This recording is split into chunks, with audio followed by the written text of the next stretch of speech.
Bien, vamos a pedirles nuevamente que puedan tomar sus ubicaciones para poder continuar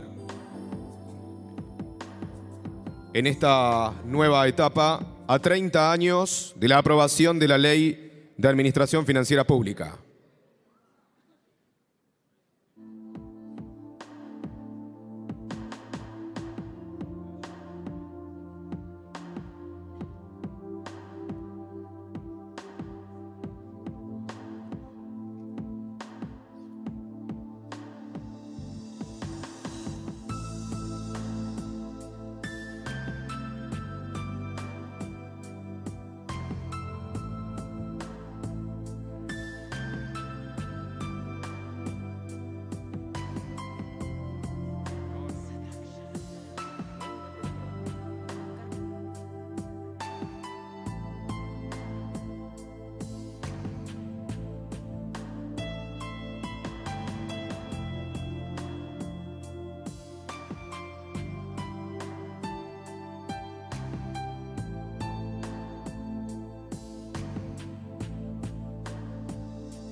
Bueno, bienvenidos a este nuevo panel que comienza a partir de este momento a 30 años de la aprobación de la Ley de la Administración Financiera Pública. En esta oportunidad vamos a escuchar las palabras de Marcos Macón, que ya los voy a presentar, pero también la tenemos a Emilia Lernen, quien está acompañado por el ex subcontador general de la Nación y consultor experto en Administración Financiera, Oscar Culota, y también por parte de la directora ejecutiva de ASAP, Graciela Rego, que les pido un aplauso bien fuerte para ellos en esta siesta.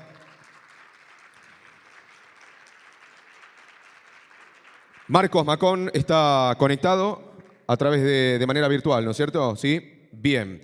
Es contador público nacional, egresado de la Universidad Nacional de Buenos Aires, realizó posgrados en Administración para el Desarrollo en la Escuela Interamericana de Administración Pública, Fundación Getúlio Vargas, Brasil, año 1967, y en Planificación del Sector Público. Ha sido consultor del Banco Interamericano de Desarrollo, del Banco Mundial y del Programa de las Naciones Unidas para el Desarrollo en materia de planificación, presupuesto, gestión por resultados y administración financiera y gestión pública en Bolivia, Colombia, Costa Rica, Chile, Ecuador, Guatemala, Honduras, Mozambique, Nicaragua, Panamá, Paraguay y Perú, entre otros países. Señoras y señores, vamos a escuchar y le damos la bienvenida al señor Marcos Macón para llevar adelante esta exposición en este tercer día de seminario. Muy bien, buenas tardes a todas y a todos. Cada vez que me presentan me da una tristeza de las décadas pasadas, pero bueno, ya últimamente ya no hablo de años sino de décadas. Muchas gracias por la invitación para este evento y quiero decirles que en este tema de la administración financiera parece como que se están celebrando unas fiestas patronales. Es la tercera exposición que voy a hacer sobre este tema. En primer lugar, hubo una reunión en la Cámara de Diputados, organizada por un diputado de la provincia de Río Negro que está promoviendo una revisión de la ley y donde hubo una exposición entre un día. También participé en una exposición en la Auditoría General de la Nación, que también cumple 30 años, porque la Auditoría General de la Nación fue creada con esta ley, por lo tanto también cumple 30 años. Y ahora es la oportunidad que tengo de estar con ustedes. Quiero, en primer lugar, pedirles disculpas por no poder estar presente en este evento, pero razones personales y laborales me han impedido estar. Espero que el próximo evento pueda volver a compartir esas muy interesantes veladas que se pasaban no solamente durante las actividades, sino fuera de las actividades en los seminarios de ASAP. En este caso estamos en el 36 seminario. ¿Cuántos han pasado ya? Bien. Vamos, en primer lugar, a ver los antecedentes. ¿Cuáles son los antecedentes básicos que enmarcaron la elaboración del proyecto Ley de Presupuesto y la actual 24.156? En primer lugar, teníamos el decreto Ley 23.354 del 56, llamada Ley de Contabilidad y Organización del Tribunal de Cuentas, que algunos asimilan a una vieja ley de administración financiera. Yo diría que es más una ley de contabilidad con otros sistemas. No podemos hablar de administración financiera porque se trata el régimen que está tratado en cada sistema en su forma individual, con una visión contable jurídica muy apegada, con poca visión de lo que es el tema de las finanzas públicas, un tratamiento presupuestario muy liviano, diría yo, con un concepto de contabilidad en ramas de contabilidades que evidentemente no respondían a un concepto integrado de un sistema de información, sí con aspectos positivos como el tema de incluir dentro del régimen normas sobre compra y contrataciones, y también la creación de la figura del Tribunal de Cuentas, un organismo que existía que nunca tuvo claramente su identificación si era un órgano del Poder Ejecutivo o de apoyo al Poder Legislativo. Y que justamente el antecedente de incluir de tal la ley en la decreto 23.54/56, la organización del Tribunal de Cuentas, es lo que llevó también a que en la ley 24.156 se incluyera normas sobre el control externo, que en ningún país de América Latina esas normas están en una ley de administración financiera, sino que tienen régimen propio. Ese fue el antecedente fundamental. Habían pasado 36 años desde la sanción de ese decreto ley. Después el otro elemento fue, desde el punto de vista de control, la ley 21.801 de la década del 80, por el cual se creó la Sindicatura General de Empresas Públicas en el marco de un régimen jurídico de empresas públicas organizado a través de un holding y que se encargaba básicamente de supervisar y controlar a empresas públicas. Y por último, el proyecto presentado por el Poder Ejecutivo en abril de 1991.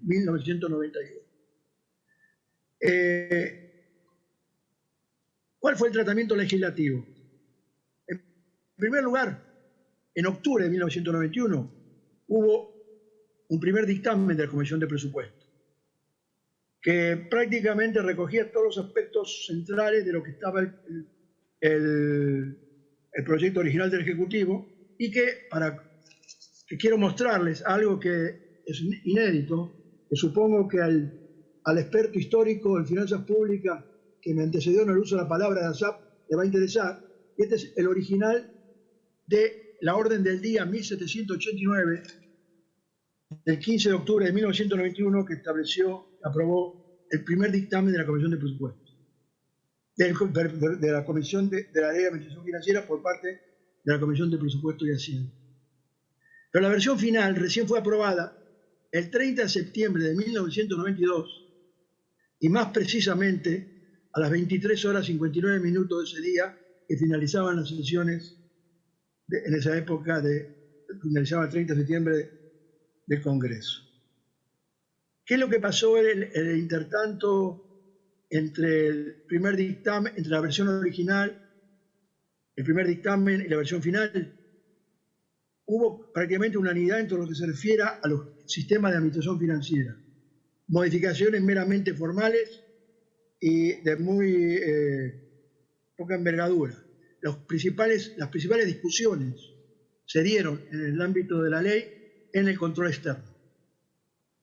Es decir, porque la ley partía de un supuesto que es una de las bases centrales de la ley, yo diría unos principios liminares de la ley, es la eliminación de la intervención previa por parte de un órgano externo a las instituciones y concentrar el control externo posterior en un órgano externo a la administración pública, a la administración del Poder Ejecutivo. Ese fue uno de los aspectos que llevó a grandes discusiones. El segundo aspecto es que el proyecto original era unipersonal, es decir, era un Contralor General de la República, de forma similar a la que existe en la mayoría de los países del Pacífico, de América Latina, y además seleccionado a través de un proceso de concurso y con un tratamiento en sentido de independencia de tipo político. Esta versión original fue cambiada y la ley de administración financiera en el aspecto de control externo tuvo el carácter de un colegio colegiado. Se respetó el concepto, sí, el principio de la control externo posterior y se le dio al cuerpo directivo, al cuerpo colegiado, un carácter político donde había 7 miembros, un auditor general, presidente de auditoría y 6 auditores, 3 de los cuales, de los 3 por diputados, 3 por senadores, 2 por la oposición y 1 por el oficialismo, y el presidente a cargo del oficialismo. Eso fue lo que demoró básicamente, porque en realidad, desde el punto de vista de lo que es la administración financiera, si nosotros analizamos el proyecto original del Ejecutivo y que se había aprobado, las modificaciones fueron mínimas. Pero, ahí me salió un poco tartamudo, aunque quedó repetido. La ley de administración financiera aprobada el 30 de septiembre de 1992 ha sido modificada. Y no ha sido modificada en un momento determinado y en función de una concepción o mecanismos o normas o actualizaciones que se consideran necesarias, sino que a través de un conjunto de leyes. Pero además, tengamos claro que la ley de administración financiera fue aprobada en 1992 y en 1994 se aprobó la Constitución Nacional.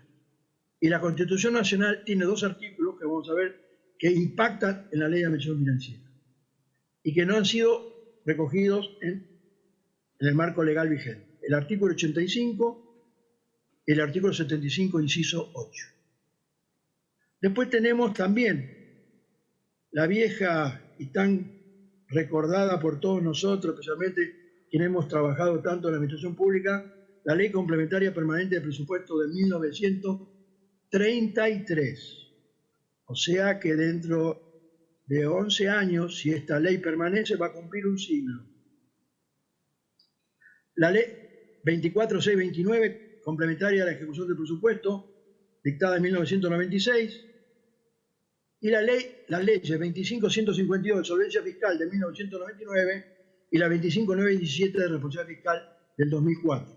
Esas fueron las leyes que introdujeron, de hecho, modificaciones a la ley 24156, pero que no se expresó en modificaciones del articulado de la ley 24156. No sé si me explico. Es decir, son normas que se refieren, que contienen aspectos referidos a la ley, a aspectos de administración financiera, pero que no están recogidos en la 24156, sino en este marco legal. El artículo 85 de la Constitución Nacional establece que el control externo es responsabilidad del Poder Legislativo. La ley 24156 lo establecía y esto se transforma en una norma de carácter constitucional. Y que esa responsabilidad del Poder Legislativo se ejerce a través de la Auditoría General de la Nación, órgano de asistencia técnica del Congreso.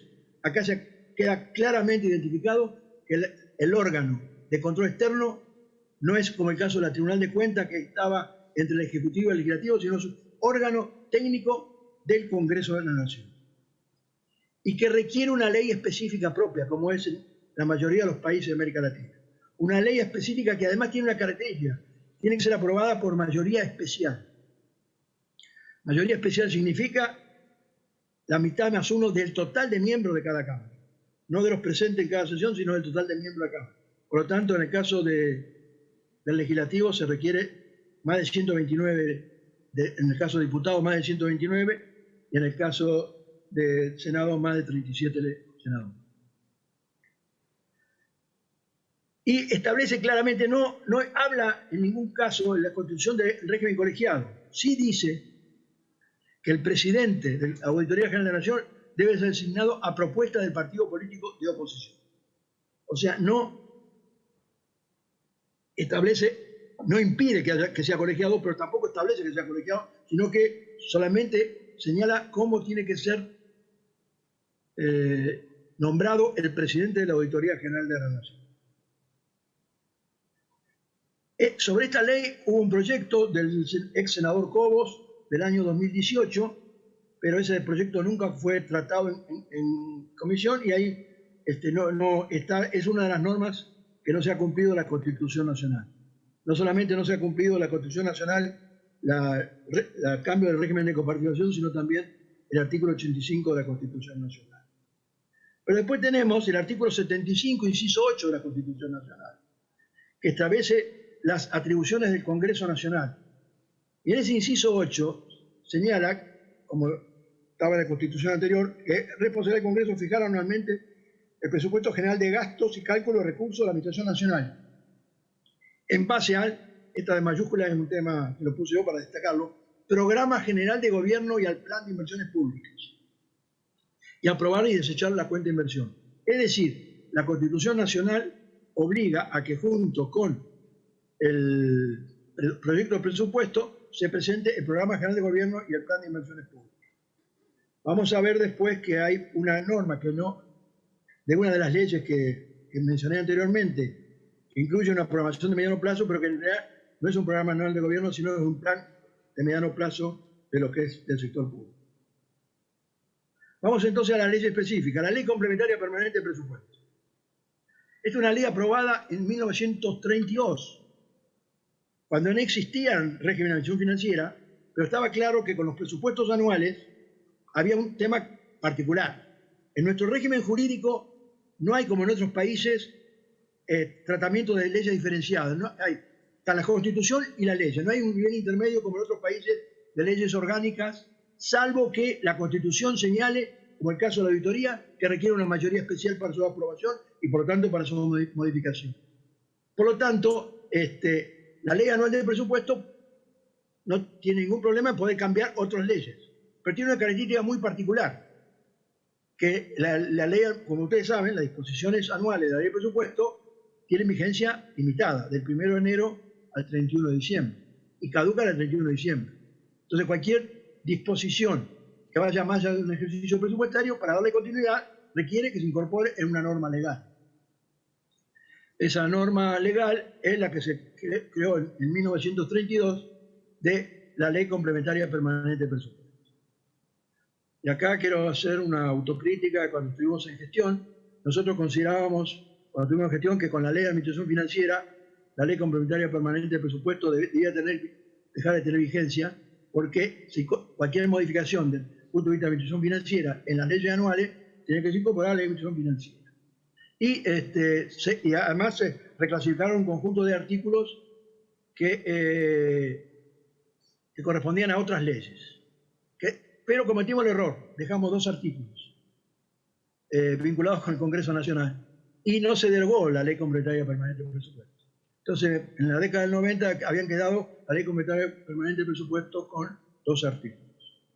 En marzo del 2021, la Ley Complementaria Permanente de Presupuesto tiene 242 artículos distribuidos en 3 títulos. Administración financiera, es decir, hay un título de administración financiera que significa que son disposiciones que deberían estar incluidas o formar parte de la ley 2456. Actividad institucional del Estado, básicamente todas las normas referidas a los procesos de reforma administrativa, reestructuración administrativa, y el título 3, que yo le llamaría el título etcétera. Todo lo que no entre en otros 2 títulos, en otro aspecto de funcionamiento del Estado. Esta es una ley que tenía sentido cuando no existían leyes básicas. Pero además, la incorporación de disposiciones de todo tipo en esa ley hace que lo que se llama el marco normativo jurídico del funcionamiento de la administración pública esté disperso. Puede haber una norma específica, como es la Ley de Administración Financiera, que además existen disposiciones sobre administración financiera en otra ley, o una ley de empleo público, que contiene disposiciones de empleo público, pero además en la Ley Complementaria Permanente de Presupuesto también incluyen aspectos vinculados con el empleo público. Pues, en fin, esto es una ley que requiere ser revisada y, volviendo a la vieja aspiración de hace 3 décadas, creo que debería ser eliminada, y cada vez que se incluye un artículo que no se ajusta al artículo 20 de la Ley de Administración Financiera, que no se corresponda con normas de ejecución de presupuestos, sino que trata de normas de tipo legal, de carácter permanente, debería plantearse por el legislativo o por el ejecutivo en su proyecto de ley que otra ley modifique. Bien, pero acá en cualquier revisión que se haga futura de la ley o actualización, porque yo la verdad que revisión es una palabra que no me convence mucho, sino actualización normativa de la ley 24.156, en la Ley Complementaria Permanente de Presupuesto tiene una labor relevante, pero que luego va más allá de lo que es administración financiera, que hace al funcionamiento administrativo del Estado. Es decir, a través de esta ley se están modificando muchas leyes que aparentemente tienen normas vigentes que pueden ser contradichas por el articulado contenido en esta ley. Después tenemos la ley 24.629, que dicta normas complementarias para la ejecución del presupuesto nacional. Ahí incluye, por ejemplo, 4 artículos básicos del capítulo 1, la inclusión de la clasificación geográfica de los gastos como un anexo obligatorio, la presentación de un informe de avance al 30 de junio, es decir, tal como se hace en otros países, considerando que el tiempo que tiene el legislativo para tratar el presupuesto es muy corto, de 15 de septiembre al 31 de diciembre, entonces en muchos países que tienen inclusive un periodo más corto todavía, se le adelanta información al Congreso sobre los avances del proyecto de presupuesto. Entonces, el 30 de junio está previsto por ese artículo, tiene que presentarse un informe de avance que contenga el estado de ejecución del año en curso y las principales políticas y prioridades para el año siguiente, como para ir adelantando al Poder Legislativo el contenido básico de las políticas presupuestarias del siguiente. Y además, para hacer un seguimiento de la ejecución presupuestaria, obliga a que el Ejecutivo envíe estados trimestrales de ejecución presupuestaria. El artículo 3 es un artículo que es una regla, es una especie de regla fiscal, al igual que el artículo 4, pero que es un tema de tipo, no es una regla puntual para un momento determinado, sino que son de tipo de reglas permanentes. Que plantea todo gasto financiado con recursos del Tesoro será rebajado si se obtiene un financiamiento del uso del crédito para atender ese gasto. Por lo tanto, obtener recursos externos para financiar gastos previstos no significa aumentar el gasto, sino cambiar fuente de financiamiento. Y el artículo 4 establece claramente que toda ley que disponga aumento de gastos sea elaborada, debe contar con una definición clara de sus fuentes de financiamiento. Esta disposición, el artículo 4, fue recogida en el reglamento de funcionamiento del Senado de la Nación, que también establece de que todo proyecto de ley que elaboren los senadores y que tengan impacto fiscal tiene que definir la fuente de financiamiento. Después tenemos la ley 25.152 de solvencia fiscal. Y acá trae un aspecto novedoso la ley.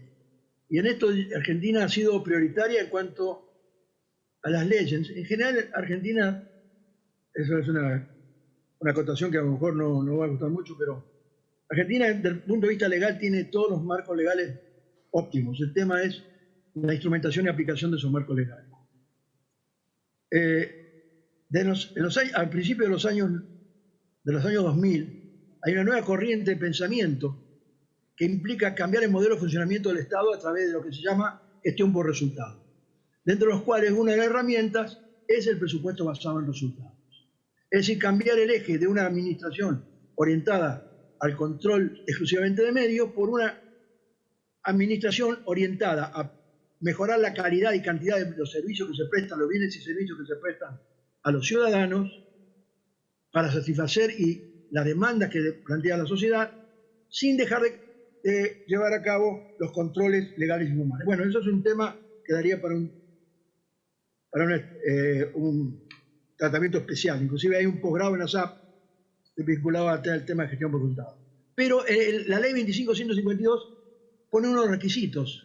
En los países donde hay instrumentado total o parcialmente, bueno, totalmente yo diría ninguno, pero donde hay mayor desarrollo o menor desarrollo de la gestión por resultados, existen los llamados contratos por desempeño. El acuerdo programa es un contrato por desempeño. En la ley 25.152 estableció como una avanzada la existencia de acuerdos programas, que llamamos, entre el jefe de gabinete y unidades ejecutoras, cuyos contenidos básicos son los siguientes. Las unidades ejecutoras se comprometen al cumplimiento de políticas, objetivos y metas. En base a ello, se instrumentan regímenes de incentivo, que pueden ser institucionales, de mayores flexibilidades, y también incentivos de tipo pecuniario o salarial para funcionarios en función del grado de cumplimiento de sus objetivos y políticas. Ese régimen no fue instrumentado muy parcialmente a finales de los 90, principios del 2000, pero después no ha sido descontinuado. Una versión simplificada de los acuerdos programa son las cartas de compromiso del ciudadano, que todavía existen, pero se refiere a aspectos muy puntuales referidos a la atención al público. Pero otro aspecto que contiene la ley de solvencia fiscal, muy importante, es lo que decía de la planificación. La Constitución habla del Programa General de Gobierno. Eso no se ha presentado, la Constitución no ha sido presentado, pero sí, la ley 25.152 estableció la obligación de presentar un presupuesto plurianual para 3 años. Es decir, por primera vez se plantea un horizonte más allá del ejercicio presupuestario y un presupuesto de carácter informativo que debe ir acompañado del proyecto de ley de presupuesto al Congreso. Y el artículo 7 establece algo muy poco conocido. Establece la obligación de que el jefe de gabinete, acompañado del ministro de Economía, debe presentarse ante las comisiones de presupuesto de diputados y de Senado, o sea, un plenario de las dos comisiones, entre el 30 de junio, que es cuando se presenta el informe de avance y la cuenta de inversión, y el 15 de septiembre, cuando presenta el proyecto de presupuesto, una presentación que tiene que hacer sobre la situación fiscal del ejercicio en curso, sobre el contenido básico de la rendición de cuentas que se presentó con la cuenta de inversión el 30 de junio y las principales políticas y prioridades que está previsto para el próximo año. Eso es entre el 15 de junio, entre el 30 de junio y el 15 de septiembre. Esa norma nunca se aplicó. Es decir, está en la ley y como muchas disposiciones de esta ley, de nuestras leyes, no ha sido instrumentada hasta la fecha. Es decir, acuerdos programa concretamente fue aplicado en su momento parcialmente y ha dejado de aplicarse, no está derogada esta ley, sigue vigente. El artículo 6 se está cumpliendo todos los años con la presentación del presupuesto plurianual desde que fue sancionada la ley, y el artículo 7 no ha sido cumplido en ninguno de los casos. Y además, por último, crea un fondo anticíclico que tampoco se creó. Es decir, esta es una ley dictada a finales de los 90 que todavía tiene elementos para poder ser instrumentada. La ley 25.917 de responsabilidad fiscal es la última ley que incluye dos artículos. Esta es una ley que implica afectar normas a las provincias y a la nación. Y él tiene dos artículos que tienen que ver con el tema fiscal. Lo demás son reglas. Las reglas fiscales no pueden estar en una ley de administración financiera. La ley de administración financiera es una ley de tipo permanente, las reglas fiscales se van actualizando y modificando. Pero sí tiene dos aspectos que considero importantes. En primer lugar, que el presupuesto tiene que estar acompañado de un marco macro fiscal anual. O sea, lo que es un programa financiero anual que tiene que estar presentado junto con el presupuesto. Que eso ha sido presentado en algunos casos por el Ejecutivo Nacional, pero también es obligatorio en las provincias. Y por otro lado, que se establece la obligatoriedad que el presupuesto plurianual que estaba previsto en la ley anterior que mencioné, que tiene que acompañar el presupuesto, desagrega el contenido que tiene que tener ese presupuesto plurianual, que prácticamente es, yo diría, cambiado el nombre, lo que se está utilizando en muchos países como el marco fiscal de mediano plazo. Marco fiscal de mediano plazo es lo que tiene previsto el contenido del presupuesto plurianual, que tiene que ser acompañado a la ley de presupuesto no solamente por el Poder Ejecutivo Nacional, sino también por los ejecutivos provinciales. Estas son las leyes que impactan en la dimensión financiera, pero que no la han cambiado. Es decir, si queremos ver normas de administración financiera, tenemos que ir a la 24.156 y tenemos que ver a estas leyes. Pero sí hay modificaciones propias a la ley de administración financiera que se hicieron, que son de tres tipos. Tres tipos. El artículo 37, el famoso artículo 37 tan discutido, que es el que establece algo que no existía en el régimen anterior a la ley 24.156, que es reserva de facultades al Congreso Nacional para intervenir en determinadas modificaciones presupuestarias. Ese artículo 37 básicamente establecía que cambio entre finalidades, traspaso de gasto corriente de gasto capital a gasto corriente, incremento de gasto con recursos propios, endeudamiento, tiene que ser aprobado, tiene que tener intervención de Congreso. Esa es la versión original. La ley 26.124 modificó y dio mayor atribuciones al Poder Ejecutivo, le restó facultades al Legislativo y solamente le quedaron al Legislativo las facultades de incremento de gastos con mayores recursos y de endeudamiento. Y la ley 27.342 estableció un punto intermedio entre la versión original y la versión de la 26.124, restableciendo facultades, que todo gasto entre finalidades que exceda un determinado porcentaje tiene que ser tramitado por el Congreso. El porcentaje menor tiene que ser tramitado por el Ejecutivo. Y lo mismo en los gastos de capital a gastos corrientes. Es decir, lo que está vigente de la ley 24.156 en cuanto a atribuciones del Congreso es lo que dice la ley 27.342. Pero además, ha habido modificaciones al articulado de la ley de presupuesto que explícitamente y en forma correcta en las leyes anuales de presupuesto se consideraron como que eran reformas a la ley 24.156, que es la ley del el presupuesto del año 2004, que reduce el ámbito del presupuesto de la Administración Nacional. El presupuesto de la Administración Nacional estaba contenido por el presupuesto de la Administración Central y Administración Descentralizada de Instituciones de Seguridad Social. Ahí establece crear una figura nueva que se llama otros entes excluidos de la Administración Nacional, que son aquellos entes no empresariales, pero que tienen independencia financiera y autarquía financiera, personalidad propia y patrimonio propio. En ese caso, por ejemplo, está AFIP, ANSES, INCA y otros organismos menores que están fuera de lo que es la ley, no están fuera del sector público, están fuera de lo que es la ley de administración nacional. Y también se excluye del inciso A de la ley de presupuesto de Administración Nacional los fondos fiduciarios. En el caso de fondos fiduciarios, después hubo una norma legal que establece de que los flujos financieros globales tienen que ser aprobados por las leyes anuales de presupuesto. Y la segunda modificación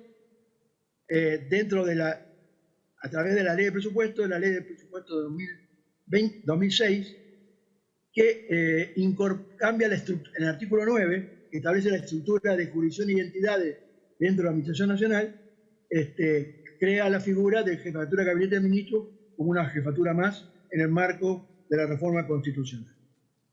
Esas son todas las modificaciones que se realizaron a la ley 24.156. Bien. ¿Qué logros han alcanzado con esta ley? Se reinstaló la cultura presupuestaria. En 1900, ya eso es un tema que lo hemos señalado reiteradas veces, pero en el presupuesto, en el año 1992, se aprobaron 3 presupuestos. Se aprobó el presupuesto 1990, el presupuesto 2021 y el presupuesto 1992, para regularizar. A partir de ese momento, en 30 años de vigencia de la ley de administración financiera, todos los ejecutivos presentaron en término sus presupuestos el 15 de septiembre. Y salvo en 3 ocasiones, el presupuesto no fue aprobado antes del término, en el 2010 y en el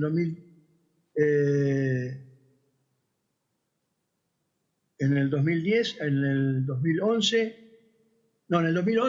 y en el 2005, 6. Bueno, y el año pasado, que el presupuesto del 2022 fue el primer caso donde hubo un presupuesto rechazado.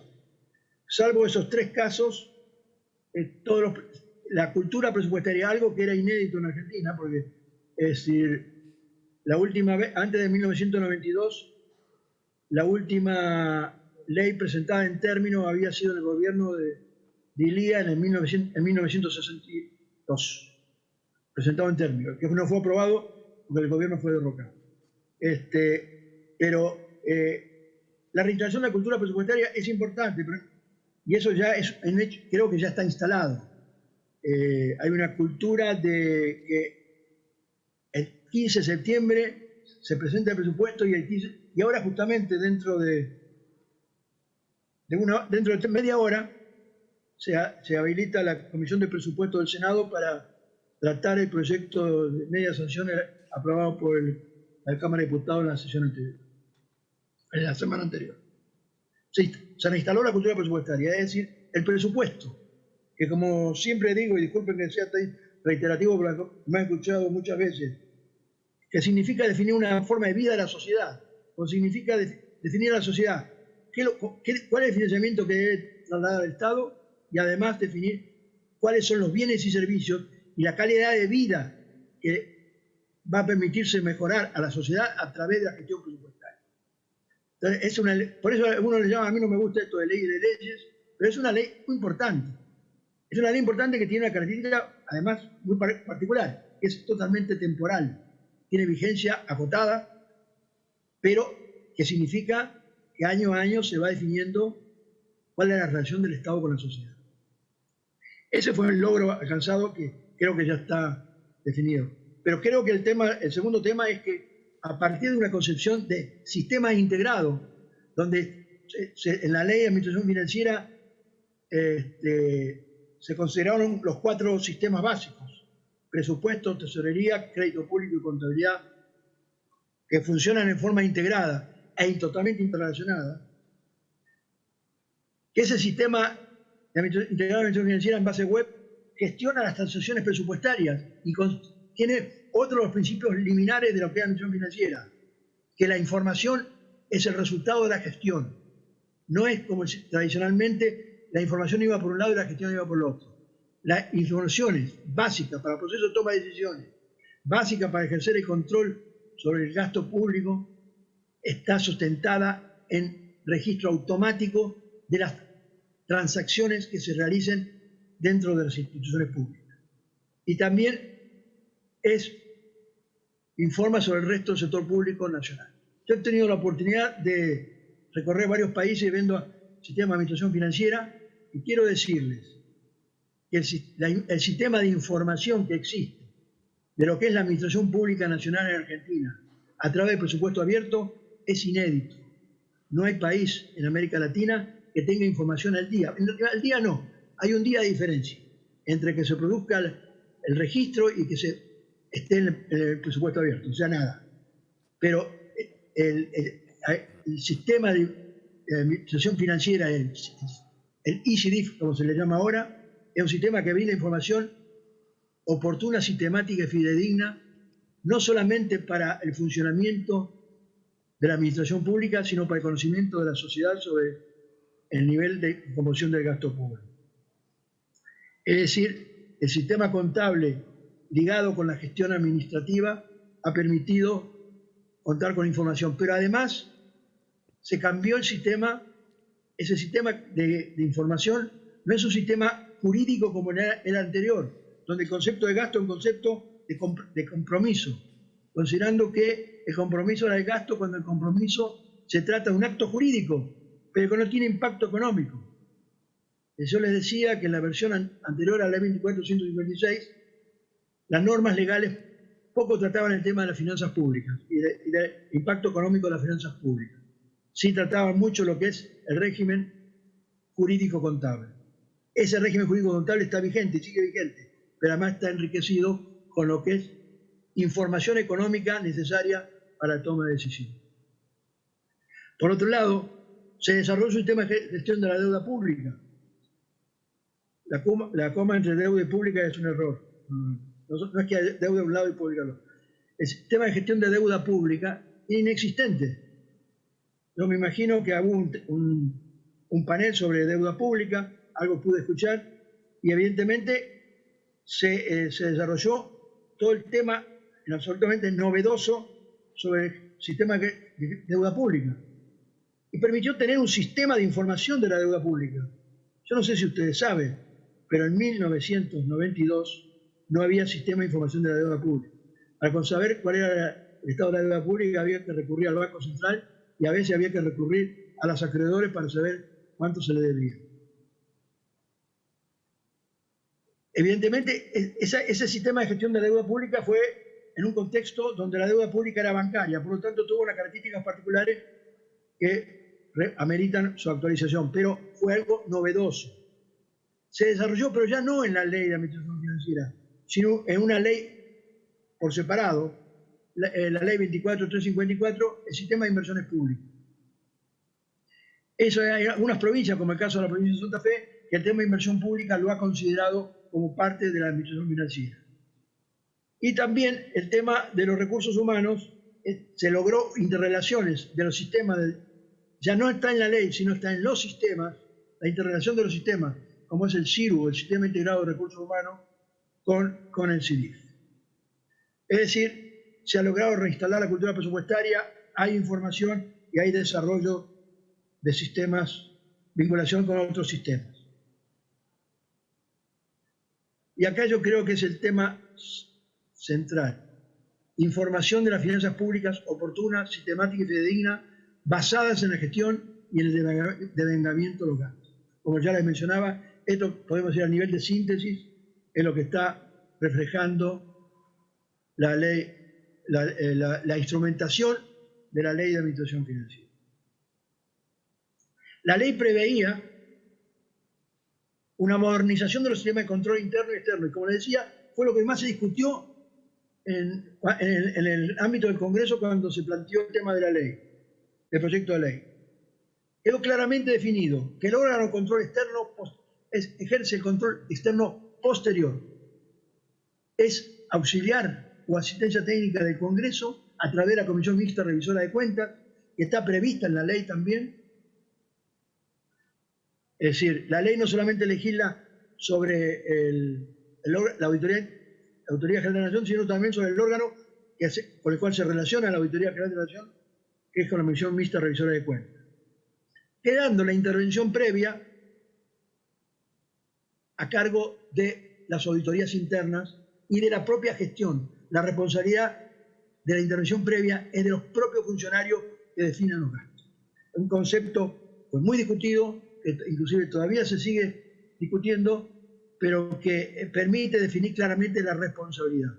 Un funcionario que define un tipo de gasto y aprueba un gasto es responsable, y por lo tanto es responsable de que se cumplan las normas administrativas y legales vinculadas con ese gasto. Y por lo tanto, él es quien debe ser la intervención previa, no un órgano externo, como era el Tribunal de Cuentas, que hacía una intervención externa sin asumir responsabilidades. Estos son los logros alcanzados. Ahora, la pregunta que me harán ustedes después de esto es, bueno, si está tan maravillosa la ley, ¿para qué la van a cambiar? Es decir, ¿es necesario cambiar la ley? Pasaron 30 años. Yo me imagino, algo escuché de algunas de las reuniones de este seminario, por chismoso nomás, y por estar acá un poco acuartelado. Y vi que hay 3 temas que se tocaron. Tema de políticas de Estado, tema de transparencia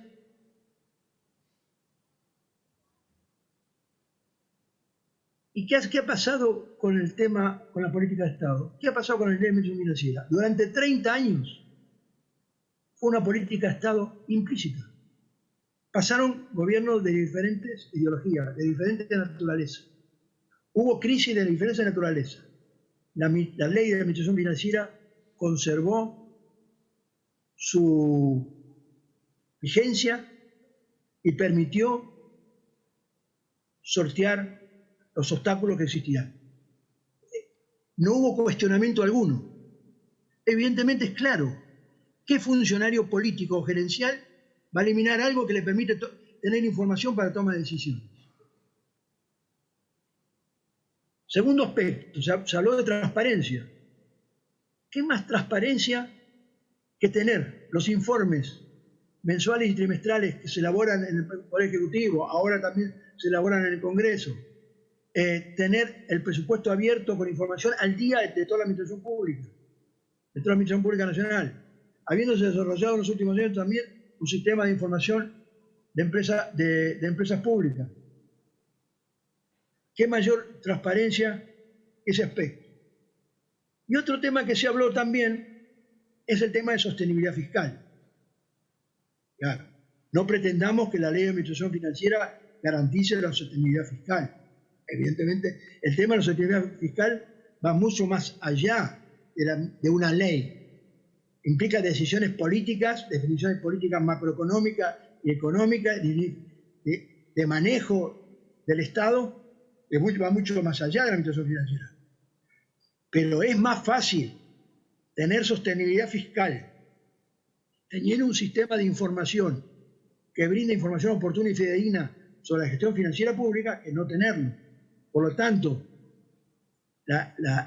los logros que se han alcanzado en materia de administración financiera son la base para garantizar de que quienes quieran tomar decisiones, quienes puedan tomar decisiones para garantizar sostenibilidad fiscal de corto, mediano y largo plazo, tienen sistemas de información que le brindan información fidedigna y oportuna. Entonces vuelvo a la pregunta, ¿para qué vamos a cambiar la ley? No, no vamos a cambiar la ley. Pero toda la ley tiene que ser actualizada. Una ley que no es actualizada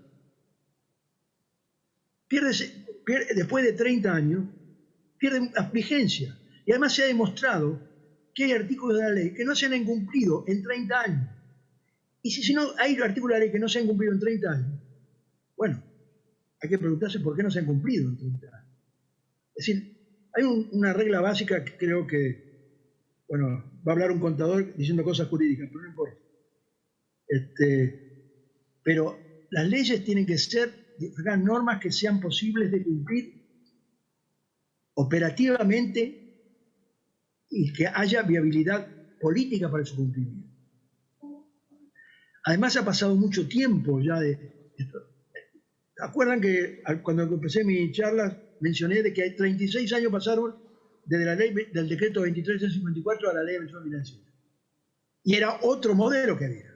Es un modelo de interrelación de sistemas totalmente desfasado de conceptos tradicionales de contabilidad por ramas, de presupuesto totalmente financiero, de no existencia del tema de deuda pública, de privilegiar el control el control previo por parte de gobiernos externos. Todo eso había perdido vigencia.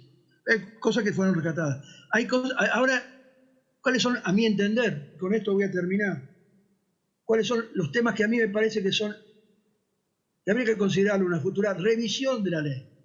Mantener esta ley sin cambios puede llevar a neutralizar todos los avances que se pueden lograr a través de mejorar esta ley. Yo por eso digo, yo no hablaría de revisión de la ley, sino actualizarla y modernizarla.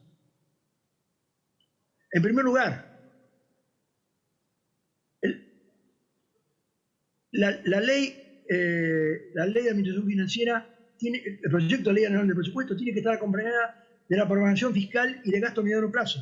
Llamémoslo presupuesto plurianual u otra versión, pero tiene que estar incluido dentro de la ley y por lo tanto las disposiciones que forman parte de la ley de administración financiera sobre la información suministrada al Congreso tienen que incluir que junto con el proyecto de ley de presupuesto tiene que estar acompañada la programación fiscal y de gasto de mediano plazo y del programa financiero anual, que en ningún lado está previsto, salvo lo que está previsto en esas normas no están previstas en la ley de administración financiera, están previstas en otras disposiciones, pero al margen.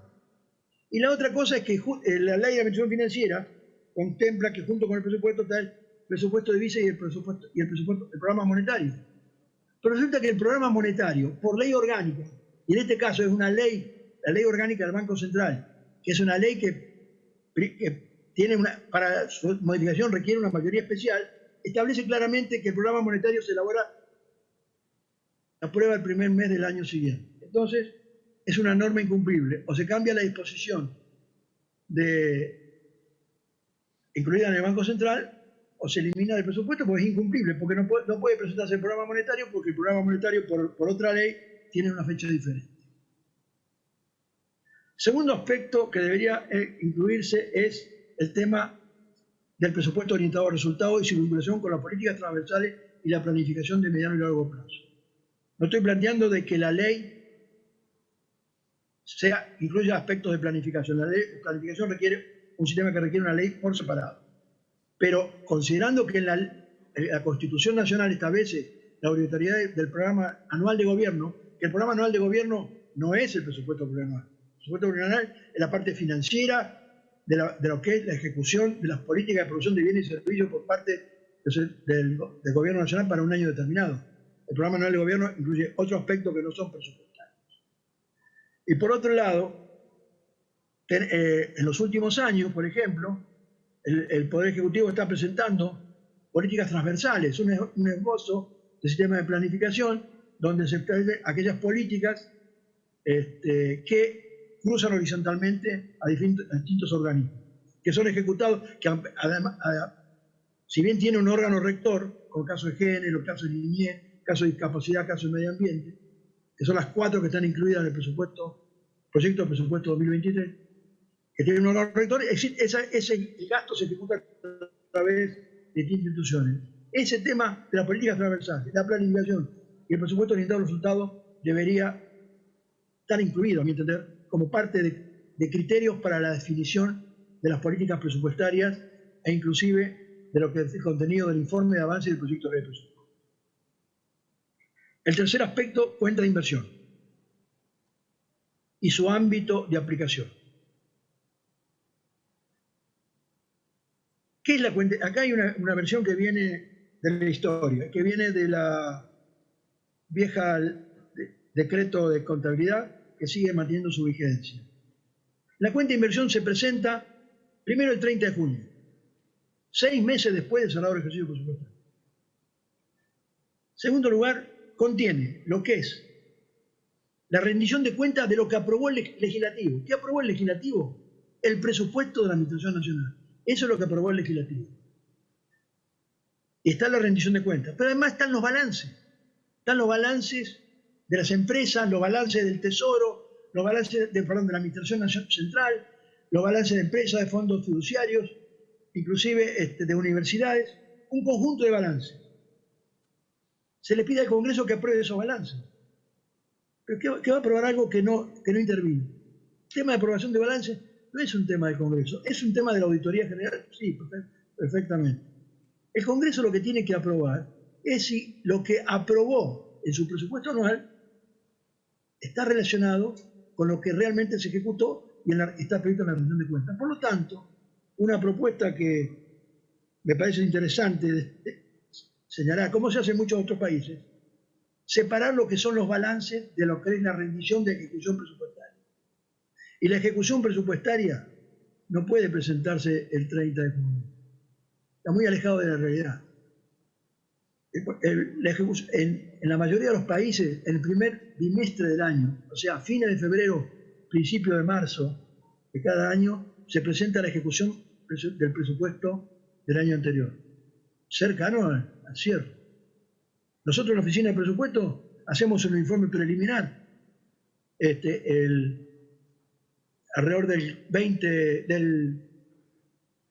del 15 de febrero, porque nosotros, acá el Congreso de enero cierra.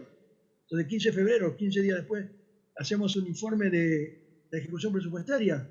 Y cuando viene la cuenta de inversión, el 30 de junio, los datos de la ejecución presupuestaria son prácticamente los mismos. O sea, en el 30 de junio de 1992, con el desarrollo informático que había, era plenamente justificable. Creo que hay que adelantar las fechas y por lo tanto que la cuenta de inversión, en lo que sea la rendición de cuentas, debería estar los primeros meses de cada año.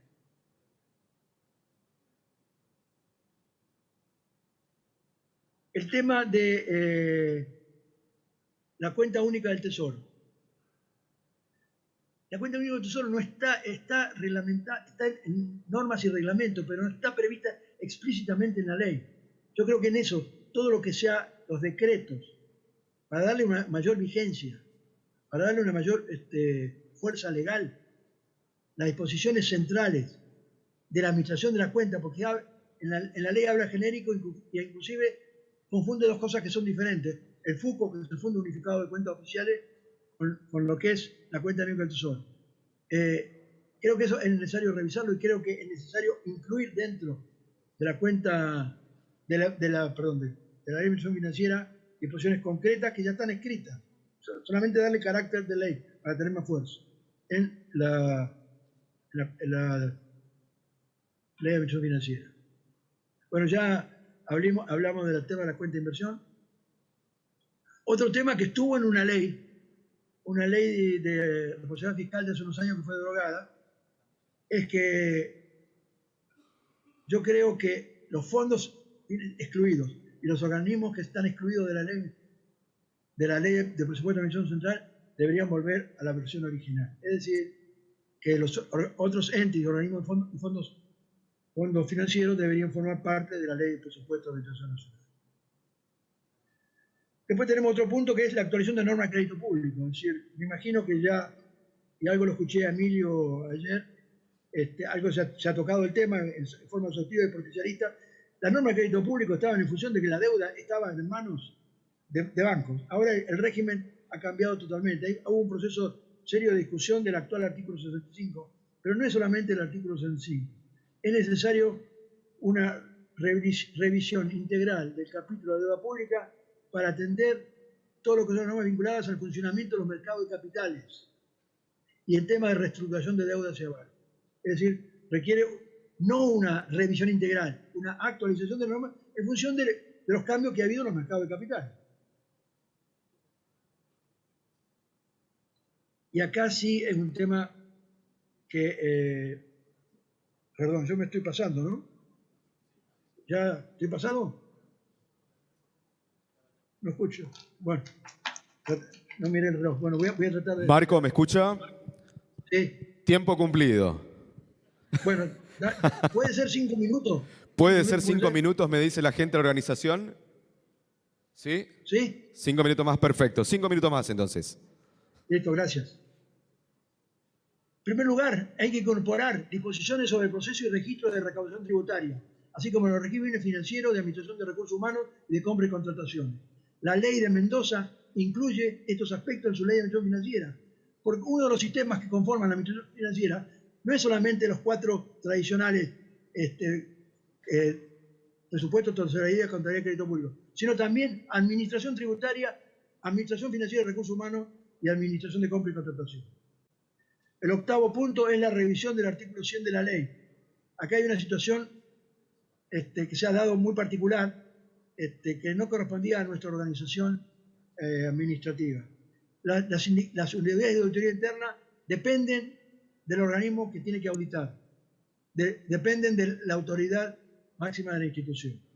Aunque ahora últimamente se ha mejorado un poco con ciertas normas vinculadas con el nombramiento que tiene que ser a través de la sindicatura. Creo que hay que revisar el artículo 100 para considerar de que las unidades internas deben depender técnica y administrativamente de las sindicaturas de la Nación. Por último, hay que eliminar el artículo 7, perdón, de control externo, porque en la medida que hayan dictado una ley específica de este tema, de acuerdo a la ley, el artículo 85 de la Constitución Nacional. Incorporación de la ley 2456, de todas las disposiciones de esas leyes que vimos anteriormente, pero, y lo último, y este es un tema que me llevaría media hora más, pero no se preocupen, no hablo, es el tema de que en el Congreso Nacional tienen que tramitarse mecanismos rápidos de tratamiento de modificaciones presupuestarias. Si el mecanismo de una modificación presupuestaria tiene que seguir los 4 pasos de cualquier ley, comisión plenario de cada Cámara, es imposible que las modificaciones presupuestarias puedan ser tratadas oportunamente. Y por esto están proliferando los decretos de necesidad de urgencia, que para mí entender, la aplicación de decretos de necesidad de urgencia, que está previsto en la Constitución, está desvirtuando el sistema presupuestario. Entonces, ¿pero por qué? Porque el proceso en el Congreso es muy lento. Es necesario definir mecanismos rápidos de tratamiento, como, por ejemplo, todavía no se aprobó la ley. Hay un artículo de la ley, del proyecto de ley 2023, que trae un mecanismo absolutamente novedoso. El Congreso tiene a partir del 31 de agosto, tiene 30 días para aprobar una modificación presupuestaria.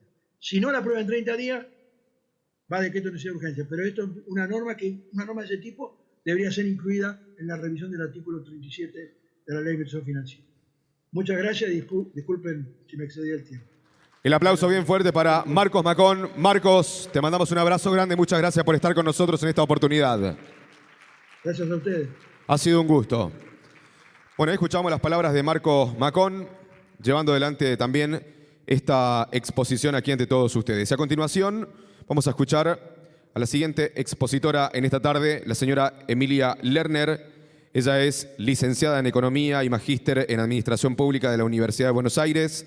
Es miembro del Consejo Académico y profesora de la carrera de posgrado de especialización en Administración Financiera del Sector Público, UBA. Ha sido directora del posgrado en Gestión Pública, UBA y Universidad de Jujuy.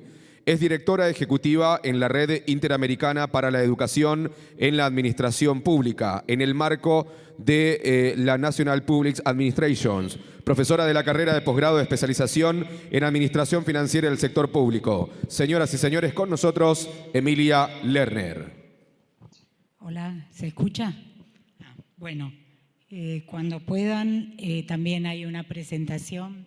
Bueno, les cuento lo que dijo Marcos, habló sobre el sistema de control externo, un pequeño aporte. La ley, la Constitución de 1994 prevé que se tiene que dictar una ley, y está dentro de esas 40 leyes que todavía no se dictaron, por mayoría especial, que es el 75% de los votos, con lo cual es difícil lograr ese consenso. Así que no sé cuándo lograrán poder plantear una ley que se separe de la ley de administración financiera. Bueno, yo quería contar un poquito cuáles fueron los orígenes, porque yo me considero un poco la mamá de la auditoría, porque eran todos hombres y yo la única mujer, así que como que casi la parí, ¿no? La ley, que en realidad se cumple en los 30 años, es de la sanción de la ley, pero la vigencia de la ley fue a partir del 1 de enero de 1993. Y bueno, y el 1 de enero de 1993 nos encontramos los que fuimos designados por la Cámara de Diputados y la Cámara de Senadores, y resultó que todos los que fuimos designados fue por el oficialismo, tanto de diputados como de senadores. Hubo un presidente que en ese momento, como no estaba dictada la Constitución, no estaba la cláusula del artículo 85, que el presidente tenía que ser designado a propuesta del principal partido de oposición. Entonces, el primer presidente que se designó fue Héctor Masnata, que probablemente muchos de ustedes lo deben conocer, como él se autodenominaba, que era ex futuro presidente de la Corte, porque lo iban a designar después y no lo designaron.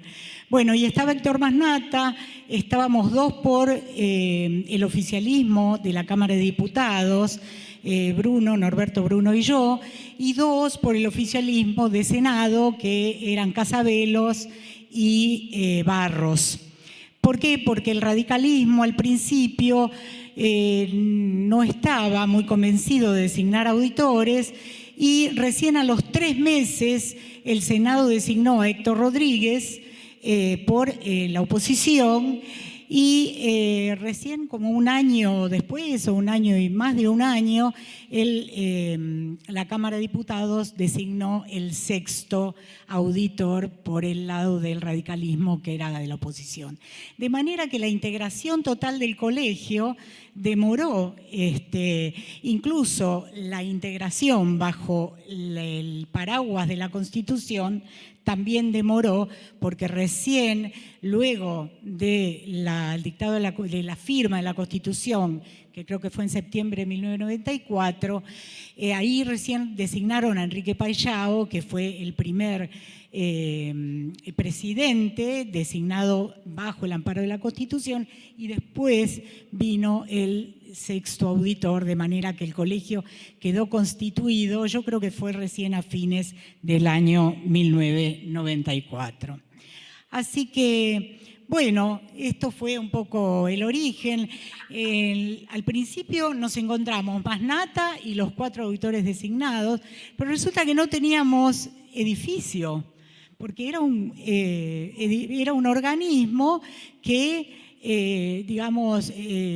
empezaba de cero, porque el Tribunal de Cuentas se liquidaba, y acá tengo a mi izquierda el que fue liquidador del Tribunal de Cuentas, que tal como él se autodenomina, el de flequillo que tengo aquí a mi izquierda, de manera que no solamente lo liquidó, sino que tampoco teníamos edificio, porque hubo que hacer una transferencia del edificio que se hizo, ¿vos recordás cuándo? A final del 93, no, un poco antes, tiene que ser. Puede ser, pero lo ocupamos antes, lo ocupamos a unos meses. Pero bueno, ustedes se imaginan, yo tuve el destino de participar en el origen de un montón de lugares, que me tocó empezar de cero, pero nunca empezar de cero, porque éramos los 5 que nos mirábamos la cara y nos reuníamos en la Secretaría Administrativa de la Cámara de Diputados, que generosamente nos había prestado una oficina, porque no teníamos ni siquiera la oficina.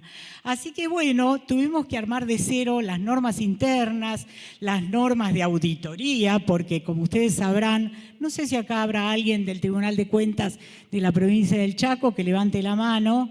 No. Bueno, la provincia del Chaco tiene un Tribunal de Cuentas. ¿Hay alguien?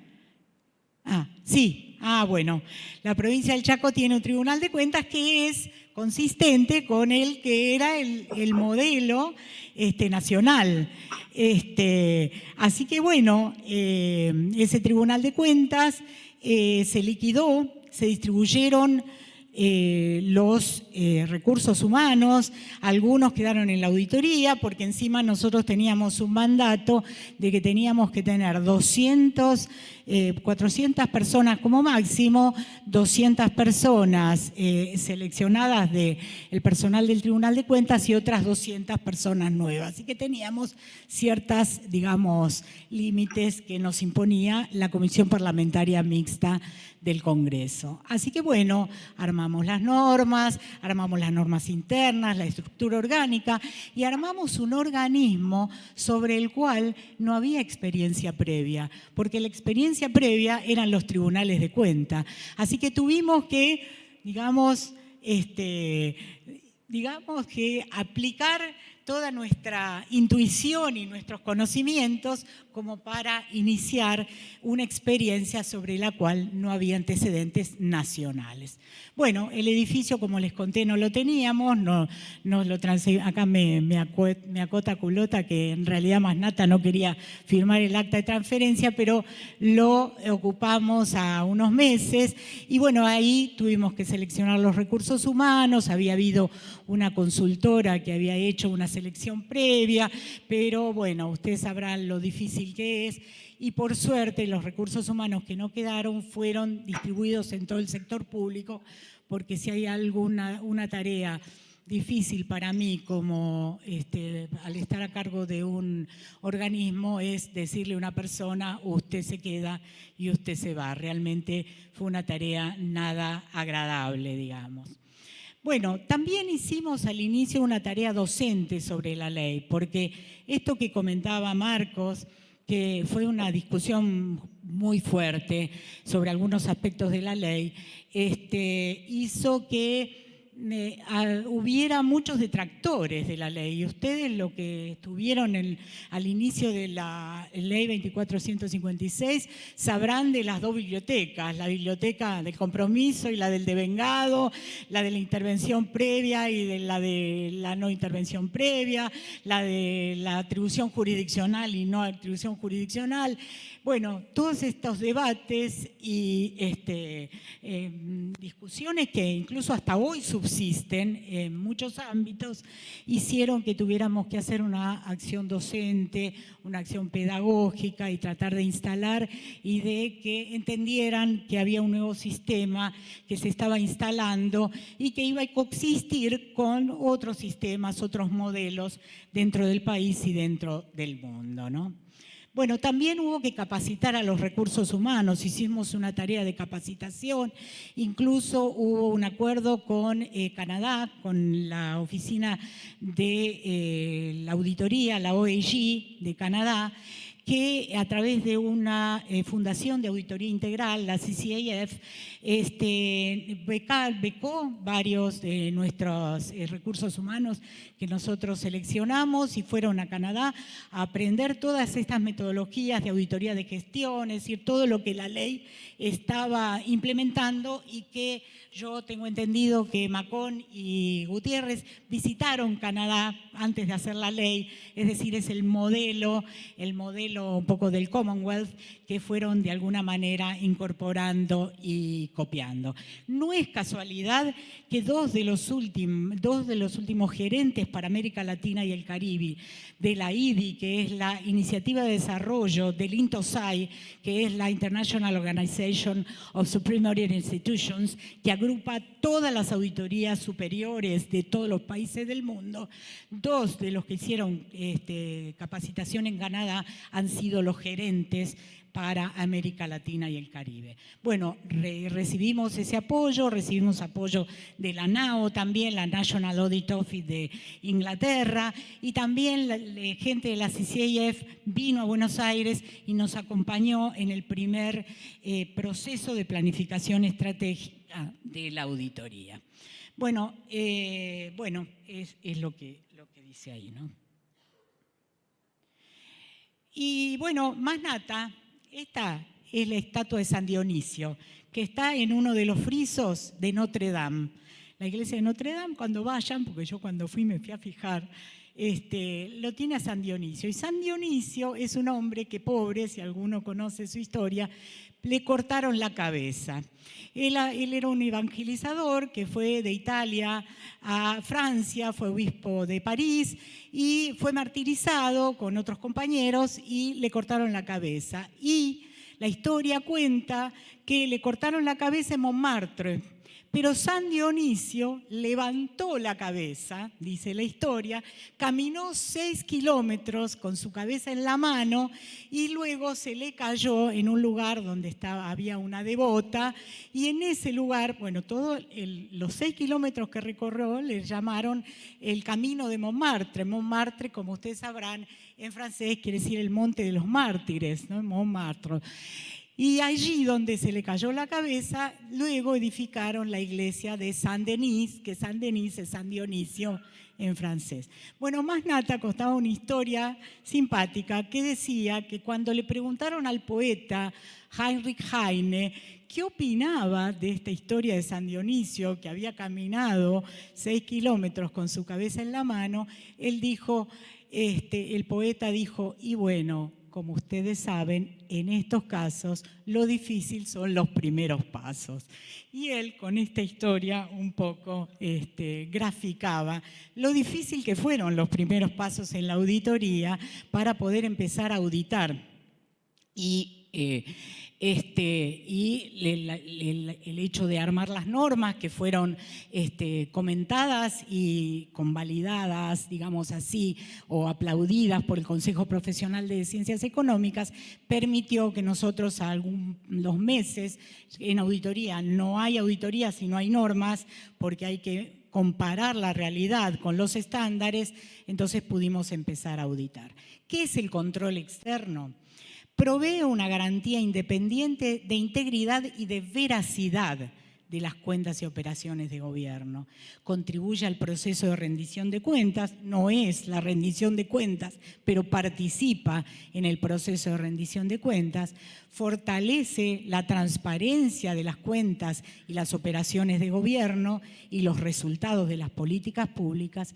Y como verán, hay principios básicos de control que son la objetividad, la independencia, la contribución a la rendición de cuentas y la transparencia, y también la independencia y la neutralidad política, es decir, que el control no tiene que estar motivado por ningún interés político particular. Gracias. Bueno, breve, porque acá tengo una cuenta regresiva que esperemos que no salga ningún cohete a la luna cuando se ponga en 0, 0, 0, así que voy a tratar de ser muy sintética para no aburrirlos. Voy a hablar un poco de los avances. La auditoría acompañó la transformación de la administración en el cambio del enfoque y la aplicación de la Ley de Administración Financiera, y se integró también a los consensos que están dados por la INTOSAI, que es la organización que les dije, la Organización Internacional de Entidades de Fiscalización Superior, y que tiene como grupo subregional OLACEF, que es la Organización Latinoamericana y del Caribe de Entidades de Fiscalización Superior. Se incorporaron, la INTOSAI dicta normas estándares de auditoría, que son estándares no vinculantes, son orientativos y que casi todas las auditorías del mundo las han tomado y además son interesantísimos para, realmente les aconsejo alguna vez que vean las normas de INTOSAI, las ISAI, porque tienen normativa en todas las temáticas de gestión pública y administración pública interesantes. Bueno, después, la dependencia jurisdiccional, que el Tribunal de Cuentas era un organismo independiente, digamos, en la órbita del Ejecutivo, pasó al Congreso. Esto reforzó los balances y contrapesos, es decir, reforzó el rol del Parlamento en el control del Ejecutivo, que después se fue, digamos, fortaleciendo con la Constitución del año 94. Sin embargo, incorporó algunas características de la cultura parlamentaria, como son el alto perfil político de la dirección de la auditoría y también la prevalencia del clientelismo sobre el mérito en la designación de los cargos críticos de la organización. Bueno, otra de las cuestiones fue el desarrollo de las normas de auditoría antes de comenzar a auditar, como les conté, y luego a partir de un préstamo del año 2011-2012 del BID, en el cual yo participé porque yo fui auditora general de la Nación, pero luego, que fue por 7 años, luego estuve 8 años más como gerente de control de la deuda pública y después estuve 2 años más como coordinadora del grupo EFSUR, que son las entidades de fiscalización superior del Mercosur, que hacen auditorías coordinadas y yo coordinaba, vale la redundancia, coordinaba las auditorías coordinadas. De manera que participé de la historia de la auditoría unos cuantos años, de los 30 años, digamos que más de 15, 16, 17, participé de alguna u otra forma en esa historia. Bueno, y se actualizaron las normas por un préstamo que, bueno, yo y otra colega fuimos como las contrapartes de ese préstamo y a partir de eso se actualizaron y ahora hay normas de auditoría nuevas aprobadas. Bueno, otro avance, la auditoría, se utilizó la auditoría como herramienta de control, la herramienta auditoría, y eso lo que hace es incorporar una herramienta que proporciona evaluaciones independientes y objetivas sobre las cuentas y el desempeño de las organizaciones del sector público. También hubo un desarrollo de sistemas informáticos de auditoría que fue bastante importante y incluso la Contraloría de Chile proporcionó un sistema informático de archivo y manejo de documentación. Sin embargo, todavía queda mucho en ese aspecto y sobre todo en el tema de la oportunidad del control, porque con la pandemia muchos organismos de auditoría desarrollaron mucho la parte informática y se empezó a hacer controles concomitantes. ¿Por qué? Porque con la pandemia no se podía esperar a hacer una auditoría y esperar que se hiciera la auditoría porque se necesitaba tener una intervención más rápida. La auditoría no avanzó mucho en esos aspectos, pero hay otras auditorías de América Latina que sí avanzaron. También la ampliación del alcance del control de legalidad y regularidad que aplicaba el Tribunal de Cuentas se pasó, como dice la Declaración de Lima, que es una de las declaraciones más importantes de la INTOSAI, al control de rentabilidad, economicidad y eficiencia, es decir, al control, a las auditorías de desempeño o de gestión, como se le llama. También, bueno, se incorporaron las auditorías de gestión y desempeño y poco a poco, por ejemplo, tuvimos que desarrollar una metodología para auditar las privatizaciones y concesiones, porque la ley 2456 le daba a la auditoría la potestad, la competencia de auditar las privatizaciones y concesiones. Así que hubo que desarrollar metodologías para ello. Después se incorporaron la auditoría de TICs, que son las tecnologías de información, de medio ambiente, de gestión de programas financiados por organismos internacionales, de sustentabilidad de la deuda pública. Yo, en mi época de gerente de control de la deuda pública, además de auditar los préstamos de los organismos internacionales de crédito, auditamos varios préstamos internacionales desde la gestión y los préstamos que tenían más impacto social, como el Plan Nacer, el Remediar, planes de educación, con lo cual le dimos bastante énfasis a la auditoría de gestión e hicimos auditorías de sustentabilidad, o evaluaciones de sustentabilidad de la deuda pública a partir de los trabajos del INTOSAI, que recomiendan un montón de indicadores de sustentabilidad que los aplicamos. Incluso hicimos un análisis de un approach de sustentabilidad del sistema previsional, que en su momento fue bastante controvertido y discutido, ¿no? Bueno, también uno de los avances fue el carácter retroalimentador de las recomendaciones. En lugar de las recomendaciones vinculantes que tenían que ver más con las verificaciones legales y financieras y presupuestarias, las auditorías de gestión tienen recomendaciones no vinculantes, retroalimentadoras de la gestión, y que tienen como propósito fundamental promover mejoras, es decir, retroalimentar la gestión. Para lo cual, yo les digo, las auditorías de gestión son bastante incómodas. Nadie las quiere, porque las auditorías financieras, como solamente las entienden los contadores y los especialistas, entonces no tienen el impacto que tiene una auditoría de gestión, donde hay como una opinión muy concreta sobre el hacer o el no hacer, o sobre los resultados de la gestión. Entonces, en general, no todos las reciben bien, muchos las reciben mal, y entonces ahí implica que hay que cambiar mucho la cultura para poder aceptar, porque hemos tenido gente que decía, ay, qué bárbaro, la verdad que les agradezco esta auditoría porque me ayudó a ver las cosas desde otra perspectiva, pero no siempre pasa eso, con lo cual acá enfatizo lo que es la cultura del control y el cambio cultural para aprovecharlo. Bueno. La inserción internacional fue otro avance importante en la relación con INTOSAI, con OLACEF. Argentina preside la Comisión de Buena Gobernanza, la Comisión de TICs, y también hace como 12 años que tiene la Secretaría Ejecutiva de EPSUR, con la cual yo colaboré unos años, a través de las cuales se hacen auditorías coordinadas.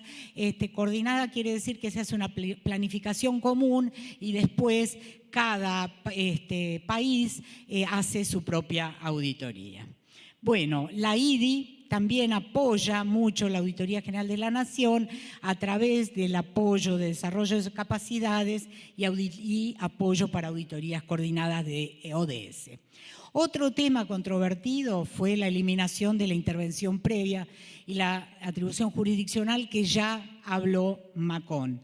Con respecto a la intervención previa, bueno, todavía muchos tribunales del país la siguen teniendo, incluso Brasil sigue teniendo. El Tribunal de Cuentas de Brasil combina los dos modelos, y porque hace muchas auditorías de gestión y está en la punta con eso, pero también mantiene la intervención previa suspensiva de los actos de la administración y también se mantiene como Tribunal de Cuentas. Así que en eso acá se eligió esa eliminación, y ahí hay una frase que yo no leo muy bien de acá, pero léanla ustedes, que es lo que dice la Declaración de Lima, es decir, que la intervención previa puede allanar algunas cuestiones, pero lleva o concentra una gran energía de los organismos de control, y como que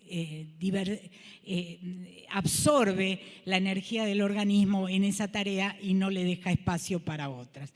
Y con respecto a la atribución jurisdiccional, bueno, justamente Culota hizo un análisis de 10 años del Tribunal de Cuentas y se llegó a la conclusión que durante esos 10 años la aplicación de la atribución jurisdiccional en cuanto al juicio de responsabilidad no recayó mayoritariamente sobre los estamentos superiores de la pirámide administrativa. Con lo cual, acá hay un tema de responsabilidad que es básicamente el que llevó a eliminar estas dos cuestiones.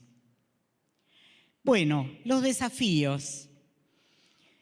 Fortalecer la independencia de los organismos de control. Y ahí traigo la Declaración de Lima, que enfatiza la importancia de la independencia, de la neutralidad política de los organismos de control. Y en esto creo que habría que, avanzar en esta línea.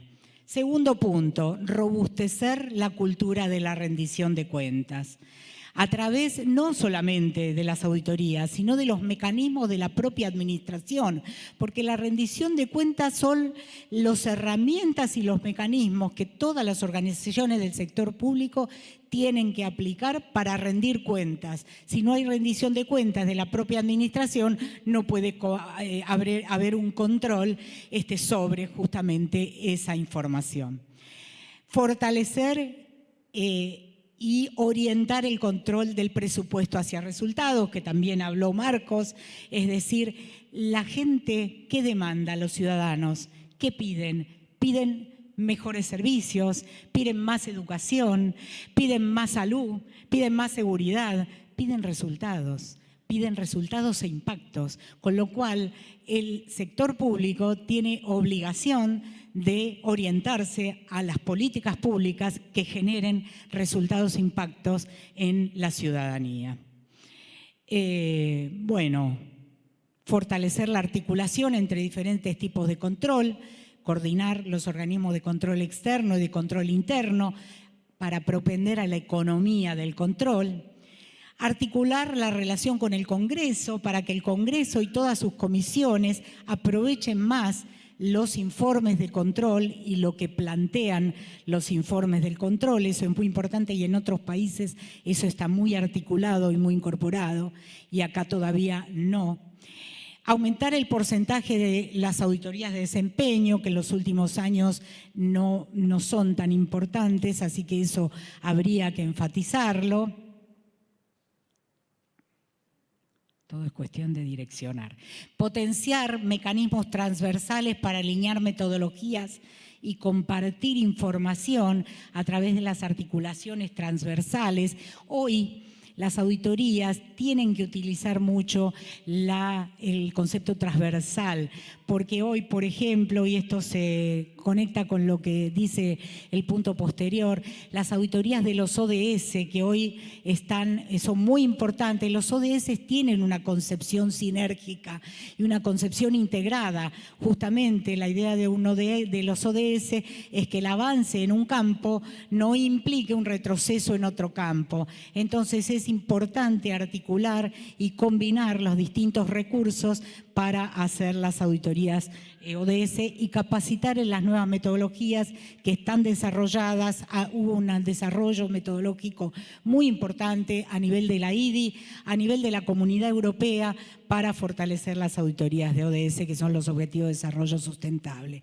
Y también vincular el control tanto financiero como de gestión con el control de la corrupción, como indican todas las normas internacionales de auditoría. Y con esto termino.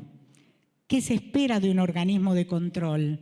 Los organismos de control deben marcar una diferencia en la vida de los ciudadanos. Ese es el eje de la existencia del Estado y es el eje de la existencia de todos los organismos públicos. Marcar una diferencia, realizando informes de relevancia que agreguen valor, que fortalezcan la rendición de cuentas, la transparencia y la integridad de las entidades públicas y que sean un ejemplo y un modelo de organización para el sector público y para la sociedad.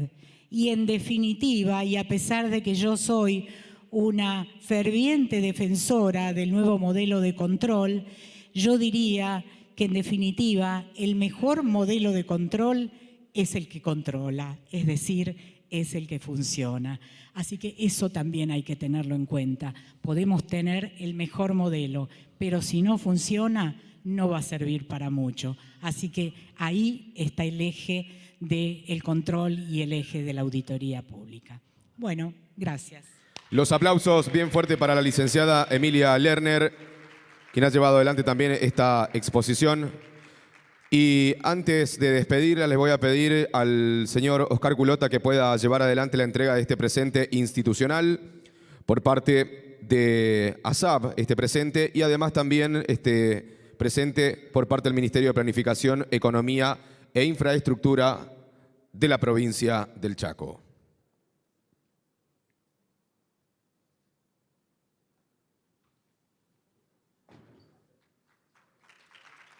Fuertes los aplausos para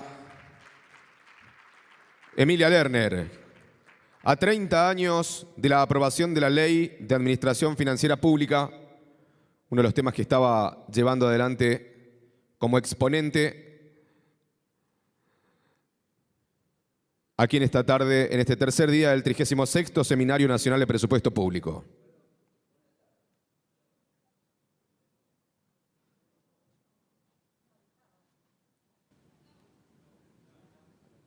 Hola. Bueno, buenas tardes a todos. Orgulloso de estar acá. Para mí hace 30 años de la Ley de Administración Financiera y imagínense que estaba antes de la Ley de Administración Financiera. Y quería agradecer, porque no voy a abundar en ningún detalle de lo que han dicho el doctor Marconi hablar y Emilia Lerner, pero quería agradecerles profundamente porque fue un paso importantísimo, porque fue un antes y un después de la Ley de Administración Financiera. Y bueno, nada más que eso, a todos ustedes que están acá, al CFI, a las autoridades del Chaco, y ya que se encuentra la secretaria ejecutiva de ASAP, agradecerle que durante estos años nos han brindado siempre el escenario para difundir y divulgar estas cuestiones que tanto nos preocupan. Nada más. Muchas gracias. Muy bien, señoras y señores. Los invitamos a que podamos hacer un pequeño break de 20 minutos aproximadamente para luego continuar con las exposiciones que quedan de esta jornada. El trabajo de empresas públicas tras la presentación de la Oficina del Presupuesto del Congreso de la Nación. Y también en instantes nada más va a estar exponiendo el presidente de Aerolíneas Argentinas en el marco de este tercer día del 36º Seminario Nacional del Presupuesto Público bajo el lema El rol del Estado y sostenibilidad del presupuesto público.